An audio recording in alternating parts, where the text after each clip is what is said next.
Welcome back, everyone. Ready for another deep dive? Today, we're traveling to China to explore a fascinating festival called Little Year, a kind of a warm-up act for the big show, the Chinese New Year. That's right. And we'll be drawing from excerpts of a Chinese text to uncover the legends and traditions, really getting to the heart of what makes this festival so special. So think of it as a sneak peek into the cultural tapestry of China, with a focus on the kitchen god.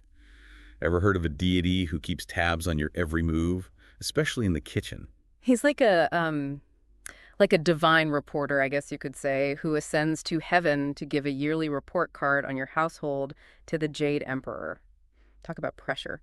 This all happens during Little Year, which falls on the 23rd or 24th day of the 12th lunar month. It's like an annual performance review, but with a much higher authority figure. Makes you want to be on your best behavior all year round, right? Exactly. And it really emphasizes the importance of ethical conduct in Chinese culture.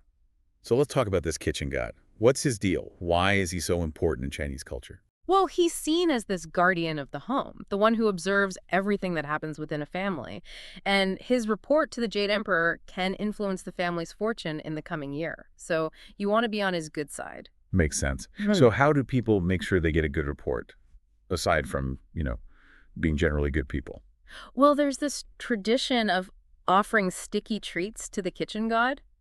Sticky treats, like what? Think candy melons or malt sugar. The idea is to sweeten him up, metaphorically speaking, so he'll say nice things about you to the Jade Emperor. Okay, but wouldn't he, being a deity and all, be able to see through something like, well, I hesitate to use the word, but bribery?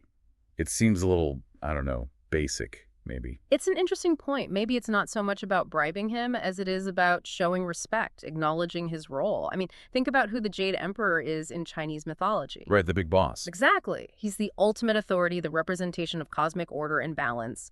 So by showing reverence to the kitchen god, people are essentially seeking to align themselves with that cosmic harmony. That makes a lot of sense. So after the kitchen god leaves for his heavenly debriefing, what happens then? Then comes the big cleanup. It's called Sweeping Dust Day.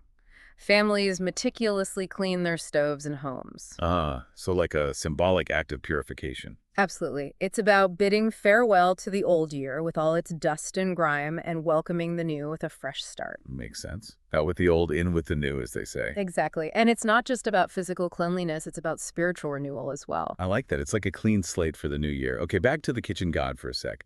Where did this idea of a divine reporter even come from? There are actually many different origin stories. It's almost like folklore has woven together various threads over time. But one story that really stands out is the tale of Zhang Sheng, this mortal man who abandoned his wife in pursuit of wealth and fame. That's a familiar tale. A lot of truth in that one. Right. And so Zhang Sheng ends up falling into poverty and despair.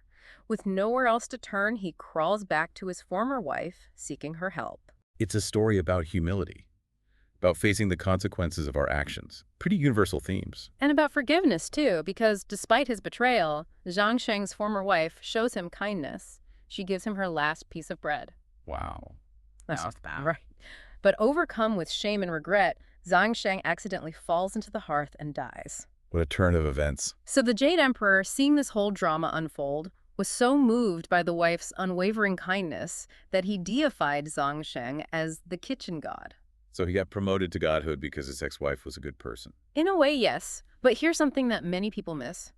During Little Year, people also pay their respects to the kitchen god's wife. Oh, wow. I never do that. It's this beautiful acknowledgement of her compassion and forgiveness, even in the face of such a deep betrayal. Adds a whole other layer to the story, doesn't it? It does. It really speaks to those core Confucian values of harmony, balance, and respect within the family. Fascinating. So we've got the kitchen god and his wife, Mm-hmm. the sticky treats, the big cleanup. It seems like Little Year is about more than just a prelude to Chinese New Year. It's a time for reflection, for setting intentions. Right. And it ties into this larger theme of renewal and purification that's so central to the Chinese New Year celebration. And speaking of renewal, tell me more about Sweeping Dust Day. Mhm. What's the deeper significance behind all that cleaning? Well, as I mentioned, it's not just about tidying up. There's this belief that the Jade Emperor himself inspects homes for cleanliness. Oh, wow, really? Yeah, it's like he's looking for signs of order, respect, and readiness to receive the blessings of the new year. So it's like a double whammy. Yeah. You want a good report from the kitchen god, Right. and you want to impress the Jade Emperor with your sparkling clean home. Exactly. And it reflects this deep-seated cultural value placed on order, cleanliness, and renewal, particularly during these times of transition. It's all starting to make sense now. Little Year really does set the stage for the vibrancy of Chinese New Year. It's a time for reflection, cleansing, and anticipation. Think about it.